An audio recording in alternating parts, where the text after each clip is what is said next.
Hello guys, welcome back. Today we're going to talk about my favorite non-WWE or WCW or ECW belt. So I picked up this belt a few months back and became one of my favorites right away because of the design and also just how dope it looks. And I'm going to show it to you guys right about now.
So before I start, I would like to give a big shout out to Chris Stratton. Shout out to you, my guy. He put me onto this belt. He gave me knowledge from a vet to a rookie. Thank you, because I am still new in this belt hobby. How I came about getting this belt? Basically, story time. Chris was selling it. I was asking people around. Well, Chris told me how much the belt was worth, and he told me how pricey it is and also how rare the belt is. I was looking around different Facebook groups to find a good deal on it. Put it up a post, willing to buy ROH Cody belt. That's what I called it. One guy hit me up and said, oh, this belt, which is, he showed me a picture of, yay belt. I asked him, how much would you get rid of it for? He went on and told me, offer.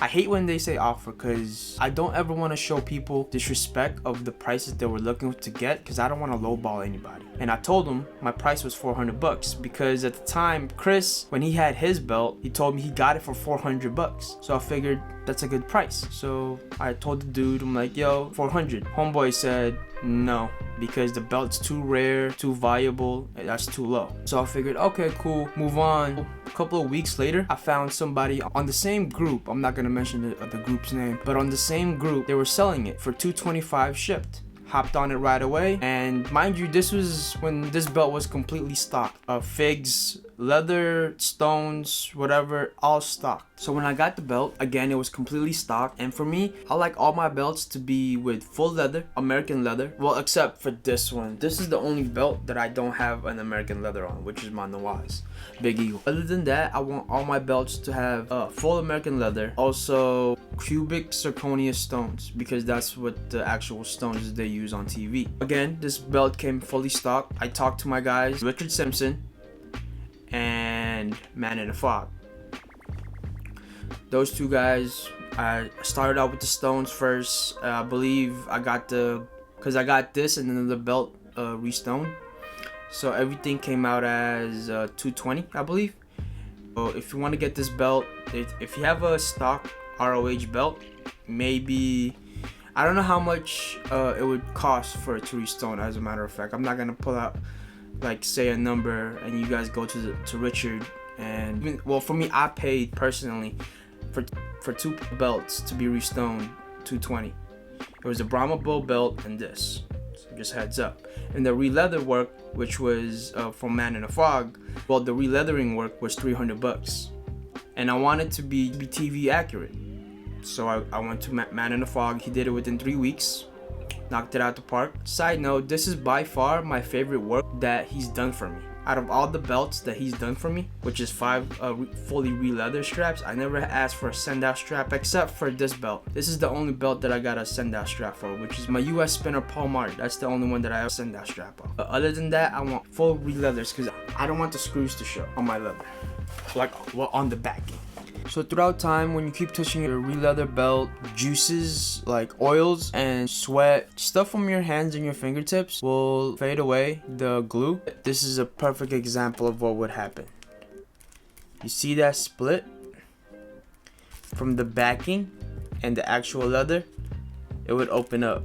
So yeah, that's a perfect example of handling the belt all the time right there. There's certain spots in my belt right now on this ROH belt where that does happen, but only small bits. This part is the biggest one so far. That's it. And I'm not gonna say, oh, I just left it on the wall, it's like that. Honestly, sometimes I play around with this belt. Cause like I do promos, you know, like in the mirror when nobody's around. What you gonna do, brother? Like, you know, like that kind of deal, you know, but you know, just being a dork, being weird. I'll show you guys how this belt looks over the shoulder. That. Show you guys how it looks folded. That. Better style. There. And I'll show you guys how it looks around the waist. So this is how the belt looks around the waist. And I have it on the very last female snap. Yeah.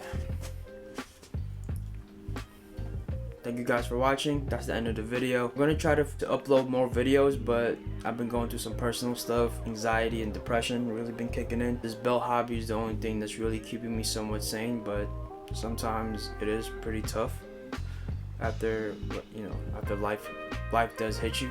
But like, share, and subscribe. Thank you guys for watching again. I'll see you guys in the next video. Peace.